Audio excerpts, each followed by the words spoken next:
ಈಗೆಲ್ಲ ಪ್ರಯತ್ನಗಳು ಆಗೋಯ್ತು. ಎಲ್ಲ ದಾಳಗಳನ್ನ ಉರುಳಿಸಿದ ನಂತರ ಮತ್ತೊಂದು ದಾಳವನ್ನು ಉರುಳಿಸುವಂಥ ಕೆಲಸವನ್ನ ಡಿ ಕೆ ಶಿವಕುಮಾರ್ ಅವರು ಮಾಡಿದ್ದಾರೆ. ಅದೇನು ಈ ಅಸ್ತ್ರ? ಅಸ್ತ್ರ ಏನು? ಒಕ್ಕಲಿಗ ಅಸ್ತ್ರ.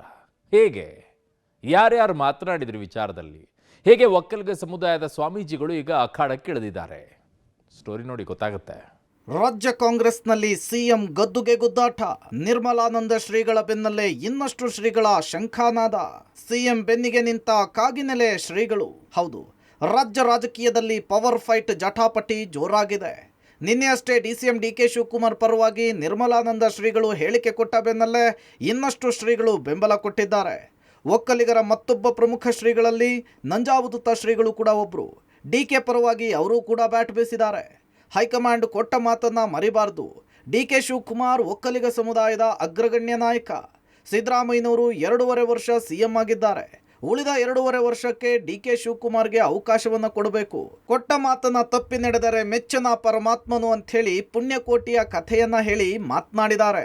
ಈಗ ನನ್ನ ಜೊತೆಗೆ ನಂಜಾವಧೂತ ಸ್ವಾಮೀಜಿಗಳಿದ್ದಾರೆ. ಅವರ ಅಭಿಪ್ರಾಯ ಏನು, ಈ ವಿಚಾರಕ್ಕೆ ಸಂಬಂಧಪಟ್ಟಂತೆ ಏನು ಹೇಳ್ತಾರೆ ಅಂತ ಕೇಳ್ತಾ ಹೋಗ್ತೀನಿ. ಡಿ ಕೆ ಶಿವಕುಮಾರ್ ಅವರು ನಮ್ಮ ಸಮುದಾಯದ ಅಗ್ರಗಣ್ಯ ನಾಯಕರಲ್ಲಿ ಅವರು ಕೂಡ ಒಬ್ಬರು. ಅವರು ಸಮುದಾಯನ ಅಪೀಲ್ ಮಾಡಿದ್ರು, ನನಗೂ ಕೂಡ ಒಂದು ಅವಕಾಶ ಕೊಡಿ. ಕೆಂಗಲ್ ಹನುಮಂತಯ್ಯನವ್ರಿಗೆ, ದೇವೇಗೌಡರಿಗೆ ಮತ್ತು ಎಸ್.ಎಂ. ಕೃಷ್ಣ ಅವರಿಗೆ, ಕುಮಾರಸ್ವಾಮಿ ಅವರಿಗೆ ಎಲ್ಲರಿಗೂ ಕೊಟ್ಟಿದ್ದೀರ, ನನಗೂ ಒಂದು ಅವಕಾಶ ಕೊಡಿ ಆಗಿ ಅಂತೇಳಿ ಹೇಳಿದ ಮೇರೆಗೆ ಈಗ ಸಿದ್ದರಾಮಯ್ಯನವರು ನಿಮಗೆಲ್ಲ ಗೊತ್ತೇ ಇದೆ, ಭಾಳ ಒಳ್ಳೆಯ ಆಡಳಿತವನ್ನು ನಡೆಸ್ತಾ ಇದ್ದಾರೆ. ತುಂಬ ಅನುಭವ ಜೀವಿಗಳು. ಈಗಾಗಲೇ 7.5 ವರ್ಷ, ಹೆಚ್ಚು ಕಮ್ಮಿ 5 ವರ್ಷ ಪೂರ್ಣ ಅವಧಿ ಮತ್ತು ಈಗ 2.5 ವರ್ಷ ಅವಧಿಯನ್ನು ಪೂರೈಸಿದ್ದಾರೆ. ಅವ್ರ ಮೇಲೆ ಯಾವುದೇ ಕಂಪ್ಲೇಂಟ್ಸ್ ಇಲ್ಲ. ಆದರೆ ಈಗ ಶಿವಕುಮಾರ್ ಅವರು ಹೇಳ್ತಾ ಇರುವಂಥದ್ದು, ಪಕ್ಷದ ಹಿರಿಯರು ನನಗೆ ಮಾತು ಕೊಟ್ಟಿದ್ದಾರೆ ಅಂತ. ಅದೇ ನಿಜ ಆದರೆ ಪಕ್ಷದ ಹಿರಿಯರು, ಒಬ್ಬ ಉಪಮುಖ್ಯಮಂತ್ರಿಗಳು, ಭಾಳ ನೇರವಾದ ವ್ಯಕ್ತಿ. ನಿಮಗೆ ಗೊತ್ತಿದೆ, ಈ ಪಕ್ಷವನ್ನು ಅಧಿಕಾರಕ್ಕೆ ಅವರು ತರಬೇಕಾದ್ರೆ ಯಾವ್ಯಾವ ತ್ಯಾಗಗಳನ್ನು, ಸಂಕಷ್ಟಗಳನ್ನು, ನೋವುಗಳನ್ನು, ಸವಾಲುಗಳನ್ನು ಎದುರಿಸಿದ್ರು. ಮತ್ತು ಅದೆಲ್ಲ ನೋವುಗಳನ್ನು ಉಂಡು ಕೊನೆಗೆ ಅವರ ಪಕ್ಷನಿಷ್ಠೆ ಎಷ್ಟು ಗಟ್ಟಿಯಾಗಿರುವಂಥದ್ದು ಅಂಥದ್ದನ್ನು ತೋರಿಸ್ಕೊಟ್ರು. ಹಾಗಾಗಿ ಅವ್ರ ಪಕ್ಷ, ಅವರ ಹೈಕಮಾಂಡ್ ಮಾತು ಕೊಟ್ಟಿದ್ದೇ ಆಗಿದ್ದರೆ ಅದನ್ನು ಅವರು ಈ ಅವಧಿನಲ್ಲಿ ಉಳಿಸ್ಕೊಳ್ಬೇಕು. ಶಿವಕುಮಾರ್ ಅವ್ರಿಗೆ ಒಂದು ಅವಕಾಶವನ್ನು ನಿಸ್ಸಂದೇಹವಾಗಿ ಮಾಡಿಕೊಡ್ಬೇಕು ಹಾಗೆ ಅಂತೇಳಿ ಈ ಸಂದರ್ಭದಲ್ಲಿ, ಯಾಕಂದರೆ ನಾವೆಲ್ಲ ಗೋವಿನ ಹಾಡುಗಳನ್ನು ಕೇಳಿ ನಾವು ಬೆಳೆದಿರ್ತಕ್ಕಂಥವ್ರು, ನಿಮಗೂ ಗೊತ್ತಿದೆ, ಕೊಟ್ಟ ಮಾತನ್ನು ತಪ್ಪಿ ನಡೆದರೆ ಮೆಚ್ಚನ ಪರಮಾತ್ಮ. ಮಡಿವಾಳೇಶ್ವರ ಶ್ರೀಗಳು ಡಿಕೆಗೆ ಬೆಂಬಲ. ಒಕ್ಕಲಿಗ ಸಂಘದಿಂದಲೂ ಡಿಕೆ ಪರ ಧ್ವನಿ. ಡಿಸಿಎಂ ಡಿಕೆ ಶಿವಕುಮಾರ್ ಪರವಾಗಿ ಕಿತ್ತೂರಿನ ದೇಗುಲಹಳ್ಳಿ ಮಡಿವಾಳೇಶ್ವರ ಮಠದ ವೀರೇಶ್ವರ ಸ್ವಾಮೀಜಿ ಧ್ವನಿ ಎತ್ತಿದ್ದಾರೆ. ಸಿಎಂ ಸ್ಥಾನವನ್ನು ಬಿಟ್ಟುಕೊಡದೇ ಇದ್ರೆ ಸರ್ಕಾರವೇ ಉರುಳುವ ಸಾಧ್ಯತೆ ಇದೆ ಅಂತ ಭವಿಷ್ಯ ನುಡಿದಿದ್ದಾರೆ.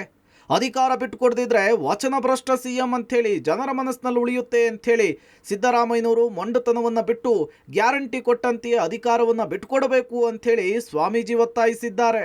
ವಚನ ಕೊಟ್ಟರೆ ವಚನ ಭ್ರಷ್ಟ ಆಗಬಾರ್ದು. ಯಾಕಂದರೆ ಹಿಂದಾದರೂ ಕೂಡ ಕುಮಾರಸ್ವಾಮಿ ಮತ್ತು ಯಡಿಯೂರಪ್ಪನ ಕಾಲದಾಗ ಯಡಿಯೂರಪ್ಪ ಭ್ರಷ್ಟ ಸರ್ಕಾರ, ಕುಮಾರಸ್ವಾಮಿ ಬಿಟ್ಟುಕೊಟ್ಟಿಲ್ಲ. ಅವಾಗ ಭ್ರಷ್ಟ ಸರ್ಕಾರ ಅಂದ ಕೂಡಲೇ ಯಡಿಯೂರಪ್ಪನ ಪಕ್ಷ ಬತ್ತು. ಅದಕ್ಕೆ ಇದಕ್ಕೆ ಹೋಲಿಸಿ ಭಾಳ ಮಾತಾಡೋದಿಲ್ಲ. ಬಟ್ ನಿಮ್ಮಲ್ಲಿ ವಿಚಾರ ಮಾಡಿಕೆಸಿಂದ ನೀವು ಯಾರಿಗಾದರೂ ಕೂಡ ಬೇಕಾದ್ರೆ ಸಿದ್ದರಾಮಯ್ಯನವರು ಡಿ ಕೆ ಶಿವಕುಮಾರ್ ಬಿಟ್ಟು ಕೊಡಬೇಕು. ಈ ಸದ್ಯ ಬಿಟ್ಟು ಕೊಟ್ಟರೆ ನನಗೆ ಹೆಂಗೆ ಕೊಟ್ಟಿದ್ದ ಇವು ನಾನು ಕೊಟ್ಟಿನಿ ಅಂತಕ್ಕಂಥ ಒಂದು ಮಾತು ಅವಂಗೂ ಬರ್ತೈತಿ. ಸಮಾಜಕ್ಕೂ ಕೂಡ ಒಳ್ಳೇದು ಅನ್ಸ್ಕೊತ. ಇವರಲ್ಲೂ ಕೂಡ ಒಂದು ಸ್ವಲ್ಪ ಹಠ ಇರೋದನ್ನು ಹೆಂಗೆ ಮಾಡಲಪ್ಪ ಇವನು, ಮತ್ತು ನಾನು ತೊಂದು 2 ವರ್ಷ ಮಾಡಿದ, ಏನು ನನಗೆ ಕೊಡಲಿಲ್ಲ ಅಂತಾರೆ, ಹೆಂಗೆ ಮಾಡಲಿ ಅಂತ ಇವು ಹಠ ಸಾಧಿದರೆ ಅಲ್ಲಿ ಸರ್ಕಾರ ಬಿದ್ದು ಹೋಗ್ಬೋದು. ಯಾಕಂದ್ರೆ ಅವ್ನು ಬಲಿಷ್ಠ ಅದಾನ, ಅವ್ನು ಬಲಿಷ್ಠ ಅದಾನ, ಇಬ್ಬರು ಬಲಿಷ್ಠ ಅದಾರ. ಅವರು ಇಬ್ಬರು ಬಲಿಷ್ಠ ಇದ್ದ ಬಳಿಕ ಒಬ್ಬರು ಯಾರು ಸರದು ಹೋಗಿಬಿಟ್ರೆ ಸರ್ಕಾರ ಪತನ ಆಗಿ ಹೋಗತ್ತಿ.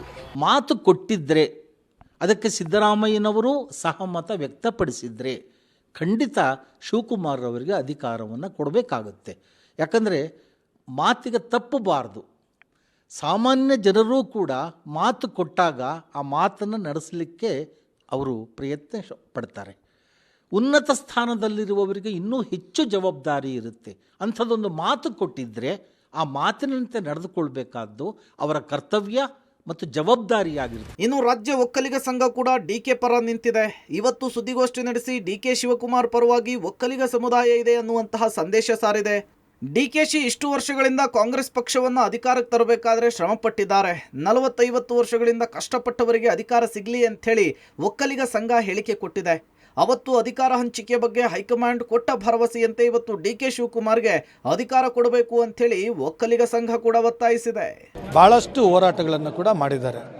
ನಮ್ಮ ಒಕ್ಕಲಿಗ ಸಂಘದ ವತಿಯಿಂದ ನಾವೇನು ಹೋರಾಟ ಮಾಡಬೇಕು ಅಂತ ತೀರ್ಮಾನ ಮಾಡಿದ್ದೀವಿ ಈಗ ಅಂತಂದರೆ, ಅವ್ರಿಗೇನು ಮುಖ್ಯಮಂತ್ರಿ ಸ್ಥಾನ ಕೊಡಲಿಲ್ಲ ಅಂದರೆ ನಾವು ಸ್ವಾಮೀಜಿಗಳವರ ನೇತೃತ್ವವನ್ನು ವಹಿಸಿಕೊಂಡು ಅವರ ಮಾರ್ಗದರ್ಶನದಲ್ಲಿ ನಾವು ಇಡೀ ರಾಜ್ಯಾದ್ಯಂತ ಹೋರಾಟ ಮಾಡ್ತೀವಿ ಅಂತಕ್ಕಂಥ ಮಾತನ್ನು ನಾನು ತಿಳಿಸಿದ್ದೀನಿ. ವಾಲಂಟಿಯರಾಗಿ ಇವತ್ತಿಂದ ಅವ್ರಿಗೆ ಅನ್ಯಾಯ ಆಗ್ತಾ ಇದೆ, ನ್ಯಾಯ ಕೊಡಿ, ಅವ್ರು ಕಷ್ಟಪಟ್ಟಿದ್ದಾರೆ, ಕೆಲಸ ಮಾಡಿದ್ದಾರೆ, ಕೂಲಿ ಕೊಡಿ ಅಂತ ಕೇಳ್ತಾ ಇದ್ದಾರೆ. ಅದರಲ್ಲಿ ತಪ್ಪೇನಿದೆ? ನಮ್ಮ ಹತ್ರ ಯಾವತ್ತೂ ಕೂಡ ಅವರು ನೀವು ಹೋರಾಟ ಮಾಡಿ ಇದು ಮಾಡಿ ಅಂತ ನಮ್ಮ ಹತ್ರ ಯಾವತ್ತೂ ಕೂಡ ಡಿ ಕೆ ಶಿವಕುಮಾರ್ ಸಾಹೇಬರು ಹೇಳಿಲ್ಲ. ನಾವು ಸ್ವಂತವಾಗಿ ಸ್ವತಃ ನಾವೇ ಹೋರಾಟ ಮಾಡಬೇಕು ಅಂತ ತೀರ್ಮಾನ ತಗೊಂಡಿದ್ದೀವಿ. ನಮ್ಮ ಸಮುದಾಯ ಮತ್ತು ರಾಜ್ಯ ಒಕ್ಕಲಿಗರ ಸಂಘದಿಂದ ಕರೆ ಕೊಟ್ಟಿದೆ. ಈಗಾಗಲೇ ಡಿ ಕೆ ಶಿವಕುಮಾರ್ ಅವರಿಗೆ ನಾವೇನು ಪ್ರೀತಿ ಇನ್ನೊಂದು ವಿಶ್ವಾಸ ಅದರಿಂದ ನಾವು ಕೇಳ್ತಾ ಇಲ್ಲ. ಅವರು ಕಟ್ಟಿ ಬೆಳೆಸಿದಂಥ ಕಾಂಗ್ರೆಸ್ ಪಕ್ಷವನ್ನು ಅಧಿಕಾರಕ್ಕೆ ತಗೊಂಬಂದಿದ್ದು ಅವರ ಒಂದು ಶ್ರಮದಿಂದ. ಆ ಶ್ರಮಕ್ಕೋಸ್ಕರ ಅವರಿಗೆ ಮೊದಲನೇದಾಗಿ ಅವರು ಕಾಂಗ್ರೆಸ್ ಪಕ್ಷದ ಅಧ್ಯಕ್ಷರಾಗಿ ಕೆಲಸ ಮಾಡಿ 136 ಸೀಟುಗಳನ್ನು ಬರೋ ರೀತಿ ಮಾಡಿದ್ದಕ್ಕೆ ಆವಾಗಲೇ ಅವರಿಗೆ ಅಧಿಕಾರ ಕೊಡಬೇಕಾಗಿತ್ತು. ಆದರೆ ಹಿರಿಯರಾದಂಥ ಮಾನ್ಯ ನಮ್ಮ ಮುಖ್ಯಮಂತ್ರಿಗಳಾದಂಥ ಸಿದ್ದರಾಮಯ್ಯನವರು ನನಗೂ ಬೇಕು ಅಂತೇಳಿ ಹಠ ಹಿಡಿದಿದ್ದರಿಂದ ಆ ಒಂದು ಹಠಕ್ಕೆ ನಮ್ಮ ಡಿ ಕೆ ಶಿವಕುಮಾರ್ ಅವರು ದೊಡ್ಡ ಮನಸ್ಸು ಮಾಡಿ ಆಯಿತು ಮೊದಲು ಅವರಾಗಲಿ ನಂತರ ನನಗೆ. ಗದ್ದುಗೆ ಗುದ್ದಾಟದಲ್ಲಿ ಡಿಕೆಶಿ ಪರ ಈಗ ಒಕ್ಕಲಿಗ ಸಂಘವು ಬ್ಯಾಟಿಂಗ್ ಮಾಡಿದೆ. ನಿನ್ನೆ ನಿರ್ಮಲಾನಂದ ಶ್ರೀಗಳ ಬಹಿರಂಗ ಹೇಳಿಕೆಯ ಬೆನ್ನಲ್ಲೇ ಒಕ್ಕಲಿಗ ಸಂಘವು ಕೂಡ ಡಿಕೆ ಶಿವಕುಮಾರ್ ಅವರಿಗೆ ಸಿಎಂ ಪಟ್ಟವನ್ನ ಕೊಡಲೇಬೇಕು ಅಂತ ಆಗ್ರಹ ಮಾಡಿದ್ದಾರೆ. ಇದರ ಜೊತೆಗೆ ಒಂದು ವೇಳೆ ಸಿಎಂ ಪಟ್ಟ ಕೊಡದೇ ಇದ್ರೆ ನಾವು ದೊಡ್ಡ ಮಟ್ಟದ ಹೋರಾಟವನ್ನ ಕೂಡ ಮಾಡ್ತೀವಿ. ಜೊತೆಗೆ ಶಾಸಕರುಗಳು ನಮ್ಮ ಸಮುದಾಯಕ್ಕೆ ಸೇರಿದಿರುವಂತಹ ಸಚಿವರುಗಳು ರಾಜೀನಾಮೆಯನ್ನ ಕೊಡಬೇಕು ಅನ್ನುವಂತಹ ಒತ್ತಾಯವನ್ನ ಮಾಡಿದ್ದಾರೆ. ಡಿಕೆ ಶಿವಕುಮಾರ್ ಅವರು 40-50 ವರ್ಷಗಳಿಂದ ಪಕ್ಷಕ್ಕಾಗಿ ದುಡಿದಿದ್ದಾರೆ. ಹೈಕಮಾಂಡ್ ಅಧಿಕಾರ ಹಂಚಿಕೆಯ ಸೂತ್ರದಡಿಯಲ್ಲಿ ಅವರಿಗೆ ಸಿಎಂ ಪಟ್ಟವನ್ನ ನೀಡಲೇಬೇಕು ಅನ್ನುವಂತಹ ಕೂಗನ್ನ ಒಕ್ಕಲಿಗ ಸಂಘ ಹೇಳಿದೆ. ಒಕ್ಕಲಿಗರ ಹಕ್ಕೊತ್ತಾಯಕ್ಕೆ ಕಾಗಿನೆಲೆ ಶ್ರೀ ಆಕ್ಷೇಪ. ಸಿಎಂ ಆಯ್ಕೆ ಮಾಡುವುದು ಶಾಸಕರ ಅಧಿಕಾರಕ್ಕೆ ಬಿಟ್ಟಿದ್ದು. ಸಂವಿಧಾನದಲ್ಲಿ ಮಠಾಧೀಶರು ಹೇಳಿದ ತಕ್ಷಣ ಸಿಎಂ ಆಗಬೇಕು ಅನ್ನುವ ಅವಕಾಶ ಇದೆಯೇ ಅಂತ ಪ್ರಶ್ನಿಸುವ ಮೂಲಕ ಕಾಗಿನೆಲೆ ಶ್ರೀ ಪ್ರಶ್ನಿಸಿದ್ದಾರೆ. ಡಿಕೆ ಶಿವಕುಮಾರ್ ಪರ ಆದಿಚುಂಚನಗಿರಿ ಶ್ರೀಗಳು ಮಾತನಾಡಿದ್ದಕ್ಕೆ ಪ್ರತಿಕ್ರಿಯಿಸಿದ ಕಾಗಿನೆಲೆ ನಿರಂಜನಾನಂದ ಸ್ವಾಮೀಜಿಗಳು, ಸಂವಿಧಾನದಲ್ಲಿ ಮುಖ್ಯಮಂತ್ರಿ ಬದಲಾವಣೆ ಆಯ್ಕೆ ಮಾಡುವ ಸಂವಿಧಾನಿಕ ಅಧಿಕಾರ ಶಾಸಕರಿಗಿದೆ. ಶಾಸಕರು ಯಾರು ಸಿಎಂ ಆಗಬೇಕು ಅನ್ನೋದನ್ನ ನಿರ್ಣಯ ಮಾಡ್ತಾರೆ. ಮಠಾಧೀಶರು ಹೇಳಿದ ತಕ್ಷಣ ಸಿಎಂ ಆಗಬೇಕು ಅನ್ನುವ ಅವಕಾಶ ಇದೆಯಾ?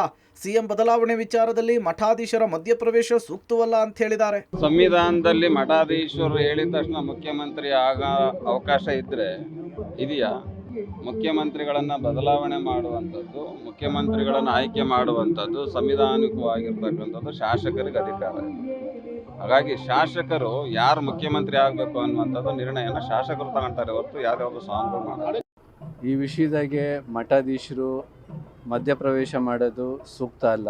ಈಗಾಗಲೇ ಅವರು ಕಾಂಗ್ರೆಸ್ ಆ ಪಕ್ಷದ ನಾಯಕರು ಚರ್ಚೆ ಮಾಡ್ತಾ ಇರೋ ಸಂದರ್ಭದಲ್ಲಿ ಅವರು ಎಲ್ಲರ ಅಭಿಪ್ರಾಯ ತಗೊಂಡು ಸೂಕ್ತವಾದಂಥ ತೀರ್ಮಾನವನ್ನು ಮಾಡ್ತಾರೆ. ಪಕ್ಷದ ವಿಚಾರಗಳನ್ನು ಸ್ವಾಮಿಗಳು ಮಧ್ಯಪ್ರವೇಶ ಮಾಡಿ ಗೊಂದಲ ಸೃಷ್ಟಿ ಮಾಡೋದು ಯಾವುದೇ ಮಠಾಧೀಶರಿಗೂ ಸೂಕ್ತ ಅಲ್ಲ ಅಂತ ಈ ಸಂದರ್ಭದಲ್ಲಿ ಹೇಳೋದಕ್ಕೆ ಬಯಸ್ತೀನಿ. ಒಟ್ಟಾರೆ ಶತಾಯಗತಾಯ ಡಿಸಿಎಂ ಡಿಕೆ ಶಿವಕುಮಾರ್ಗೆ ಸಿಎಂ ಸ್ಥಾನವನ್ನು ಕೊಡಿಸಲೇಬೇಕು ಅಂಥೇಳಿ ಒಕ್ಕಲಿಗ ಸಮುದಾಯದ ಸ್ವಾಮೀಜಿಗಳು, ರಾಜ್ಯ ಒಕ್ಕಲಿಗ ಸಂಘ ಪಟ್ಟು ಹಿಡಿದಂತೆ ಕಾಣಿಸ್ತಿದೆ. ಇನ್ನೊಂದು ಕಡೆ ಕಾಗಿನೆಲೆ ಶ್ರೀಗಳು ಕೂಡ ಧುಮುಕಿದ್ದಾರೆ. ಮುಂದೆ ಇದು ಯಾವ ಸ್ವರೂಪ ಪಡೆಯುತ್ತೋ ಕಾದ್ ನೋಡಬೇಕಿದೆ. Political bureau, public TV.